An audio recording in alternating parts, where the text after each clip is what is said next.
Sometimes it's hard to be positive, but you've got to try at least. So let's look at each Premier League team and find one reason they should be positive right now. Arsenal, their new kits. Okay, this isn't a good start, as things aren't great at Arsenal right now, but my word, their new kits are bloody lovely. I wish I was an Arsenal fan if it meant I could wear those shirts. Home and away, they're both great. Adidas have brought an old school retro vibe, which is a big improvement on what Puma had been offering up. So Arsenal fans, you might be sad, but at least you look good with tears streaming down your face. Aston Villa splashing the cash. It's been a grim few years for Aston Villa. Relegation massively hurt them financially, and who knows what would have happened if they hadn't won the playoffs. But they did, and Dean Smith has been celebrating by splashing the cash in a variety of players. They spent more than £100 million already, bringing in a mix of mainly young players who will hopefully develop at Villa Park. Bournemouth key players not leaving. Touch wood, but Bournemouth haven't lost any of their big guns just yet. Ryan Fraser, Nathan Ake, David Brooks and Callum Wilson are all still Bournemouth players, which is brilliant for Eddie Howe, who must have been worried about at least one of them going, especially with all the paper talk. Brighton, a new exciting manager. Things went stale at Brighton under Chris Hughton, but they've now got a new leader in the form of Graham Potter. The former Östersunds boss worked wonders at Swansea last season on a shoestring budget, but this is another ball game entirely. Hopefully for his sake he can get off to a good start and bring some good football back to the Amex. Burnley bringing back Jay Rodriguez. Burnley was a bit of a struggle, as I don't know what's good there this time of year, but surely it's nice to have Jay Rodriguez back. The forward was great at Turf Moor before he headed to Southampton and became an England international, and Sean Dyche will hope he can re-find that form and do the job in claret and blue. Chelsea, a chance for the youngsters. With the transfer ban at Chelsea, it means no bigger rivals, but that isn't necessarily a bad thing. It means Frank Lampard's going to be forced to use the tools he's been handed, which means there'll be more opportunities for the young Chelsea stars. This could be a real breakthrough season for the likes of Callum Hudson-Odoi, Ruben Loftus-Cheek, Mason Mount and Tammy Abraham. Crystal Palace still not losing Wilfried Zaha. This might only be a positive for a little bit longer, but for now, Wilfried Zaha is still a Crystal Palace player. The talisman has made it clear he wants to leave the club though, but so far no one's offered them enough money, with Arsenal the leading candidate to clinch his signature. But if Palace don't get the money they think he's worth, then Wilfried Zaha is going nowhere. Everton signing Andre Gomes permanently. The Portuguese midfielder was excellent on loan last season at Goodison Park, bringing a bit of class and composure to the Everton midfield. And we'll get to witness it again this season, as Everton have been able to negotiate a permanent deal with Barcelona to bring Andre Gomes back to Merseyside full time. He's a great player to watch and will certainly make Everton a better team. Leicester City, Rodgers building an exciting young squad.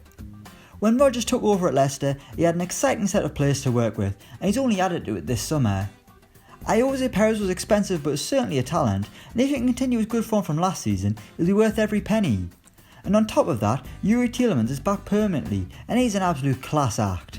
This could be an exciting season for Leicester. Liverpool being champions of Europe. The last time Liverpool played a competitive game, they won the Champions League for a 6th time in their history.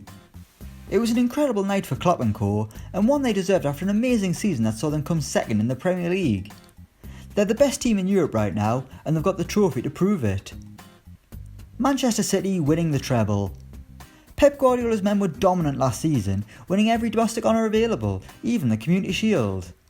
After breaking records the season prior, City made history last season by becoming the first team to win the domestic treble, and with the signing of Rodri, it's hard not to bet on them doing it again.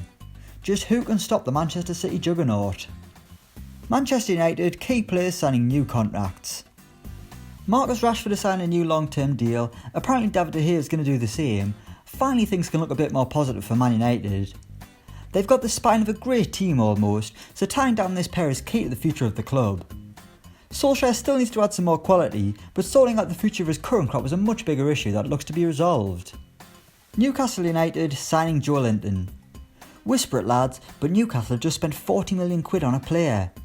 They're papering over the cracks, and 2/3 of the money did just come from selling Jose Perez, but anyway, 40 million is still a lot of money to spend, and while Newcastle fans aren't going to be taking back everything they've ever said about Mike Ashley, it's certainly a start. Norwich City keeping their young stars. The Canaries were excellent last season, winning the league under Daniel Farke. The German put together a young and exciting squad, and fortunately for him, he'll be able to rely on those players once again in the Premier League. None of Norwich's exciting young talent has been snapped up, but that might change if they don't survive in the top flight, or the young players do even better than last season. Sheffield United, Chris Wilder signing a new contract. For a while it looked like Chris Wilder could actually leave Bramall Lane after a dispute with the owners, but now he signed a new contract ahead of the Premier League campaign. Wilder has been the key behind Sheffield United's resurgence, with his innovative brand of football taking the Blades from League One back to the Premier League, but will it work in the top flight as well? Southampton, the first full season under Ralph Hasenhuttl. The Austrian-born boss arrived midway through last season and eventually galvanised the Saints and distanced them from the relegation zone, and they'll be hoping this season isn't another battle to avoid the drop. With a full pre-season to get across his methods, this could possibly be an exciting time to be a Saints fan once again. Tottenham signing actual players. Like the Beacons, Tottenham have actually signed some players. After 2 windows without a new arrival, Mauricio Pochettino has even broke his transfer record, bringing in Tanguy Ndombele from Lyon, as well as bringing in Jack Clarke from Leeds, although he's gone back to Ellen Road on loan. A couple more additions and Spurs could actually win something this time. Watford, Ben Foster rapping. Watford mic'd up their goalkeeper the other day and it did not disappoint. Foster did his best Dave impression, performing grime hit, Christ I couldn't sound less cool, Funky Friday. Well done Ben, it was a beautiful rendition, you'll be headlining Glastonbury in no time. West Ham signing Fornals and Haller. West Ham don't often get signings right, but these 2 arrivals look significant. They nailed it last season with Felipe Anderson, and they'll hope to have struck gold again. Fornals is an intelligent player who will add quality at the middle, while Haller is more than capable of replacing the departing Marko Arnautovic and will probably manage more goals too. And finally Wolves Europa League football. Wolves have only been back in the top flight for a season, but they're already in Europe too. Their 7th place season got them in the Europa League, and Wolves fans should be very excited. People discredit the competition and believe it has a negative effect, but fans should cherish the European nights, both home and away. So that's one reason each Premier League club should be positive right now. Let us know what you think in the comments below. Thanks for watching and don't forget to like, share and subscribe.